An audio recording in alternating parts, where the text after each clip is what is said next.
જન આક્રોશ ફાટી નીકળ્યો છે.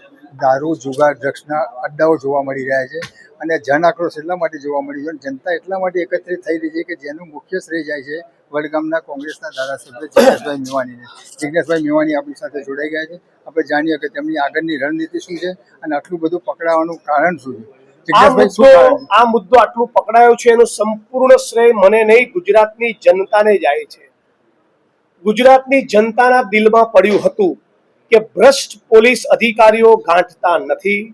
વારંવાર જુગાર, દારૂના અડ્ડા, કૂટણખાનાની ફરિયાદો કરીએ, ડ્રગ્સ મુદ્દે રજૂઆત કરીએ, આ કેટલાક ભ્રષ્ટ પોલીસ કર્મીઓને રાજ્યની સરકાર નથી સાંભળતી.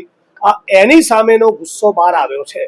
દીવ ચેકપોસ્ટ ઉપરથી કરોડો રૂપિયાનો દારૂ પકડાય છે. એટલું જ નહીં, બોટમાં આવે છે દરિયાઈ માર્ગે. શું કહેશો? બહુ શરમજનક કહેવાય. રાજ્યની પોલીસે, સરકારે તાબડતોબ એક્શન લેવી જોઈએ. કસૂરવાર માણસોની ધરપકડ કરવી જોઈએ, એમને આરોપી બનાવવા જોઈએ. ડ્રગ્સનું દૂષણ એ આપણા ગુજરાતને બરબાદ કરી નાખશે. આપણી શાળાઓમાં, યુનિવર્સિટીમાં, કોલેજમાં, હોસ્ટેલોમાં ડ્રગ્સ આવી ગયું. 12-15 વર્ષના ટાબરિયાઓ ડ્રગ્સ લેતા થઈ ગયા. આ કેટલું દુઃખદ કહેવાય. આવું ગુજરાત છે?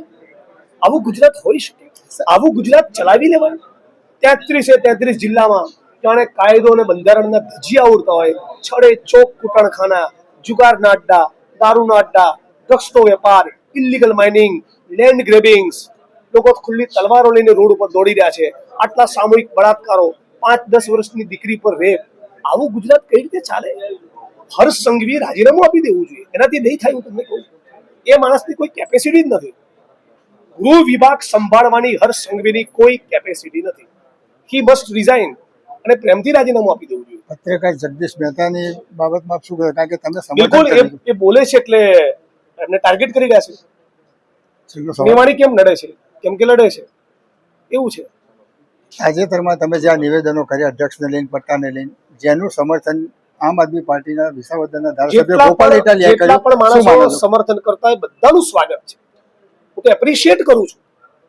પાર્ટી લાઇનની વિરુદ્ધ સૌરાષ્ટ્રનો માણસ, કચ્છનો, ઉત્તર ગુજરાતનો, મધ્ય ગુજરાતનો, દક્ષિણ ગુજરાતનો, આ પાર્ટી તે પાર્ટી, કોઈ પણ જ્ઞાતિ કે ધર્મના બધા ગુજરાતીઓ આ મુદ્દે એક બન્યા છે. ગઠબંધનની શક્યતા ખરી? આ મુદ્દે, દારૂ જુગાર ડ્રગ્સના મુદ્દે એક બન્યા છે. તમે તારી બીજા રાજકીય સવાલ છોડી અસલી ડ્રગ્સના મુદ્દે ફોકસ કરો. આ હતા જિગ્નેશભાઈ મેવાણી. તેમણે ગઠબંધનને લઈને એક રજૂ આપ્યું છે કે ભાઈ હાલમાં દારૂ જુગાર ડ્રગ્સની જ વાત કરો, ગઠબંધનની વાત ના કરશો. શું વ્યૂહરચના છે કોંગ્રેસ પાર્ટીની એ આવનારા સમયમાં ખબર પડશે. જોતા રહો દીવ મિરર ન્યૂઝ. ગિરીશ જોશી, અમદાવાદ.